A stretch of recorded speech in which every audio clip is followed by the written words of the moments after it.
Municipal ఎన్నికల ప్రచారంలో భాగంగా 12 వార్డులకు సంబంధించిన అభ్యర్థులతో కలిసి భారీ ర్యాలీ నిర్వహించడం జరిగింది. ఈ నియోజకవర్గంలో 3 మున్సిపాలిటీలు ఉన్నాయి. దేవరగద్ర, బూత్పూర్, కొత్తకోట.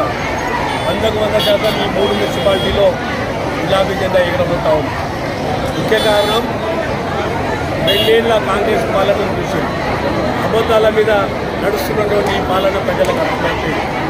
కేసీఆర్ గారి పాలన 10 ఏళ్ళు చూసిరు, 2 ఏళ్ల రేవంత్ రెడ్డి గారి పాలన చూసిరు.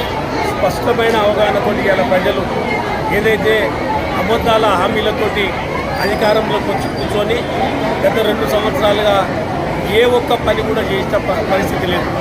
ప్రత్యేకంగా తెలంగాణలో కానీ ఈ నియోజకవర్గంలో కానీ అంతకుముందు మేము తెచ్చిన పనులకే టెంకాయలు కొడుతున్నారు తప్ప కొత్తగా వచ్చింది ఏమీ లేదు.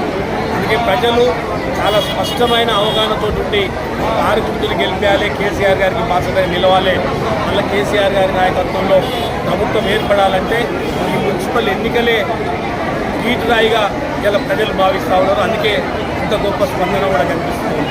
నేను ఈ సందర్భంగా ప్రజలకు విజ్ఞప్తి చేస్తూ ఉన్నాం. మళ్ళొక్కసారి ఏదైతే మీకు హామీలు ఇచ్చిరో ఆ 6 గ్యారెంటీలు 420 హామీలు ఏ ఒక్కటి ఇవాళటి వరకు ఇవ్వలేదు ఈ కాంగ్రెస్ ప్రభుత్వం. ప్రతి మహిళకి 2500 నెలకి ఇస్తామన్నారు. ఇవాళకి 26 నెలలు అయింది. దాదాపుగా 60,000 ఒక్కొక్క మహిళకు బాకీ పడ్డారు. మా అవ్వతాతలకు 4,000 ఇస్తామన్నారు. కేసీఆర్ గారు ఇచ్చిన 2,000 ఇస్తున్నారు తప్ప ఇవాళటి వరకు 4,000 ఇవ్వాలి. అంటే ప్రతి ఒక్క అవ్వతాతకి 2,000 చొప్పున 26 నెలల 52,000 రూపాయలు బాకీ పడ్డారు. రైతులకు 15,000 ఇస్తున్నారు. ఇవ్వకపోగా 2 సార్లు రైతు బంధులు ఎక్కింది. అదేవిధంగా యూరియా ఇయ్యనికే శాతం అయితే లేదు. కళ్యాణ లక్ష్మి పేరు మీద ₹1,00,000 కాదు, కేసీఆర్ గారు ఇచ్చిన 1,00,000 కాదు, నేను తులం బంగారం ఇస్తాను. ఇవాళ ఏది ఇవ్వలేని పరిస్థితి. అందుకే మీ గ్రామాల్లో మీ ఇంటికి ఓటు అడగనికే కాంగ్రెస్ బీజేపీ వచ్చినప్పుడు ప్రశ్నించాల్సిన బాధ్యత పౌరులుగా మీ మీద ఉంది. ఎందుకంటే ప్రశ్నిస్తేనే మోసం చేయకుండా ఉంటారు. లేదా మనం అమాయకంగా మళ్ళీ ఓట్లు వేసుకుంటూ పోతే మళ్ళీ మనం మోసపోయే పరిస్థితి ఉంటుంది. అందుకే రాబోయే ఈ 3 ఏళ్ల కాలంలో ఏదైతే కాంగ్రెస్ పార్టీ హామీలు నెరవేరాలంటే ఈ మున్సిపల్ ఎన్నికల్లో వాళ్లకు వాత పెట్టాల్సిన అవసరం ఉంది. ఎప్పుడైతే వాత పెట్టి వాళ్లకు తీర్పు వ్యతిరేకంగా ఇస్తేనే అరే ప్రజలు తెలివితోటి ఉన్నారు, మేము అబద్ధం చెప్తే ఒక్కసారి మోసపోయింది తప్ప మాటికి మోసపోరు అని చెప్పేసి ఇంత జ్ఞానోదయం అయ్యి వాళ్ళు కొన్నైనా రిలీజ్ చేసే అవకాశం ఉంటుంది, కొన్నైనా ఇంప్లిమెంట్ చేసే అవకాశం ఉంటుంది. అందుకే నేను ఒక్కసారి మళ్ళీ ఈ నియోజకవర్గంలోని 3 మున్సిపాలిటీల్లో ఉన్న ఓటర్ మహాశైలను కోరుతూ ఉన్నా. ఒక్కసారి నేను బూత్పూరు, కొత్తకోట మున్సిపాలిటీలు ఏర్పాటు చేసింది మేము, దేవరగద్ర ప్రపోజల్ పెట్టింది కూడా నేనే. బూత్పూరు మున్సిపాలిటీ, కొత్తకోట మున్సిపాలిటీ చేయడమే కాకుండా 50-100 కోట్ల నిధులు తీసుకొచ్చి చేసినాం. ఇవాళకి ప్రభుత్వం వచ్చి కొత్తగా ₹1 తీసుకురాలి. ఇలా దేవరగద్ర హరీష్ రావు గారు కేసీఆర్ గారి ఆశీర్వాదంతో 100 పడకల ఆసుపత్రి తీసుకొస్తే ఇవాళకి దానికి 2 సంవత్సరాలు అయింది తప్ప ఇవాళకి పిల్లర్ల స్టేజీల్లో ఉండిపోయింది.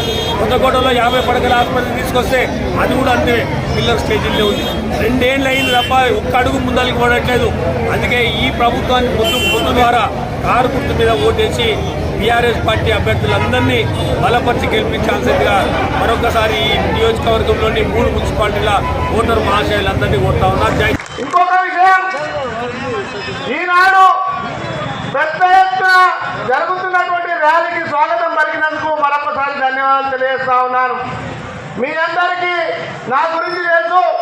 గతంలో సర్పంచ్గా నన్ను ఆశీర్వదించారు, జడ్పీటీసీగా ఆశీర్వదించారు.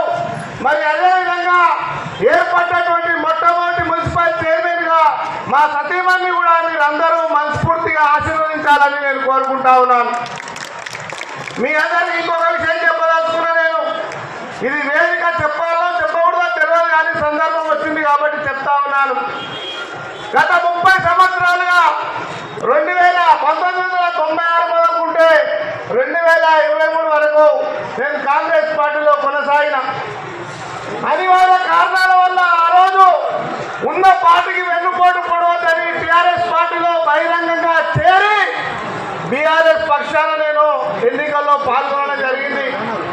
దాని తర్వాత తదనుగుణంగా మళ్ళీ నేను కాంగ్రెస్ పార్టీలోకి పోవడం జరిగింది.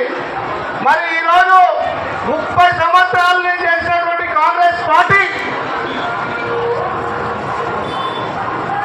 సంవత్సరాలు పనిచేసినటువంటి నన్ను ఆదరించలేదు. కేవలం ఈరోజు నా మీద గౌరవంతో ప్రేమతో బీఆర్ఎస్ పార్టీ స్థానిక నాయకత్వం కానీ నియోజకవర్గ నాయకత్వం కానీ ఈనాడు చైర్మన్ అభ్యర్థిగా నాకు అవకాశం ఇచ్చినందుకు నేను ప్రత్యేకమైనటువంటి ధన్యవాదాలు తెలియజేసుకుంటా ఉన్నాను.